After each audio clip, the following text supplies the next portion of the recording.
Let's mic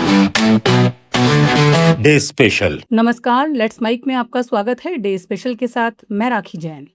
7 अगस्त भारतीय स्वतंत्रता संग्राम के इतिहास में ये तारीख जन जागरण, आत्मसम्मान और आर्थिक स्वावलंबन की शुरुआत का प्रतीक मानी जाती है। वर्ष 1905 में आज ही के दिन कोलकाता के ऐतिहासिक टाउन हॉल में एक विशाल जनसभा आयोजित की गई, जिसमें अंग्रेजी शासन के खिलाफ स्वदेशी आंदोलन का औपचारिक आरंभ हुआ। ये केवल एक राजनीतिक आंदोलन नहीं था, बल्कि भारतीयों के आत्मविश्वास, आर्थिक आत्मनिर्भरता और राष्ट्रीय एकता का ऐसा अभियान था जिसने आगे चलकर स्वतंत्रता संग्राम को जन जन का आंदोलन बना दिया। 19वीं शताब्दी के अंतिम वर्षों में बंगाल ब्रिटिश भारत का सबसे बड़ा और राजनीतिक रूप से सबसे जागरूक प्रांत माना जाता था। यहीं से राष्ट्रीय चेतना की कई धाराएं निकल रही थी। भारतीय राष्ट्रीय कांग्रेस की गतिविधियां तेज हो रही थीं और अंग्रेजी शासन के खिलाफ असंतोष लगातार बढ़ रहा था। ऐसे समय में भारत के तत्कालीन वायसराय लॉर्ड कर्जन ने प्रशासनिक सुविधा का तर्क देते हुए 20 जुलाई 1905 को बंगाल के विभाजन की घोषणा की। ब्रिटिश सरकार का दावा था कि बंगाल बहुत बड़ा प्रांत है और उसके प्रभावी प्रशासन के लिए विभाजन आवश्यक है। लेकिन भारतीय नेताओं और बुद्धिजीवियों ने इसे अंग्रेजों की फूट डालो और राज करो की नीति का हिस्सा बताया। विभाजन इस प्रकार किया गया कि पूर्वी बंगाल और असम को एक अलग प्रांत बनाया गया, जहां मुस्लिम आबादी बहुसंख्यक थी, जबकि पश्चिमी बंगाल को बिहार और उड़ीसा के साथ जोड़ दिया गया, जहां हिंदू आबादी अधिक थी। भारतीयों को स्पष्ट दिखाई दे रहा था कि अंग्रेज धार्मिक आधार पर समाज को बांटकर राष्ट्रीय आंदोलन को कमजोर करना चाहते हैं। इस निर्णय के विरोध में पूरे बंगाल में जनाक्रोश फैल गया।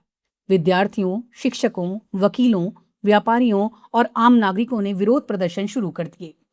इसी माहौल में 7 अगस्त 1905 को कोलकाता के टाउन हॉल में एक ऐतिहासिक जनसभा आयोजित की गई।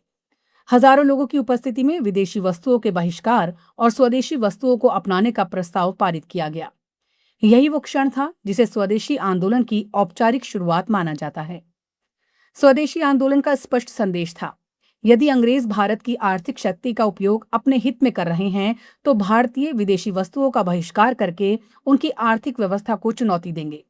लोगों से अपील की गई कि वो विदेशी कपड़े, चीनी, नमक और अन्य आयातित सामान का उपयोग बंद करें तथा भारतीय उद्योगों में बने उत्पाद खरीदें। साथ ही सरकारी स्कूलों, अदालतों और प्रशासनिक संस्थाओं के बहिष्कार की भी आवाज उठी।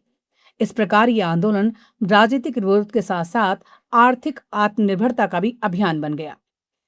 जल्द ही इसका प्रभाव पूरे देश में दिखाई देने लगा। जगह जगह पर विदेशी कपड़ों की होली जलाई गई, लोग स्वदेशी वस्त्र पहनने लगे और हाथ से बने भारतीय उत्पादों को अपनाने लगे। विद्यार्थियों ने सरकारी शिक्षण संस्थानों का बहिष्कार किया। अनेक स्थानों पर राष्ट्रीय विद्यालयों और स्वदेशी शिक्षण संस्थानों की स्थापना हुई। छोटे उद्योगों, हथकरघों और कुटीर उद्योगों को नई ऊर्जा मिली। पहली बार बड़ी संख्या में लोगों ने महसूस किया कि आर्थिक स्वतंत्रता भी राजनीतिक स्वतंत्रता जितनी ही आवश्यक है। इस आंदोलन में साहित्यकारों, शिक्षकों और कलाकारों ने भी महत्वपूर्ण भूमिका निभाई। रविंद्रनाथ टैगोर ने बंगाल विभाजन के विरोध में लोगों से एकता बनाए रखने का आह्वान किया।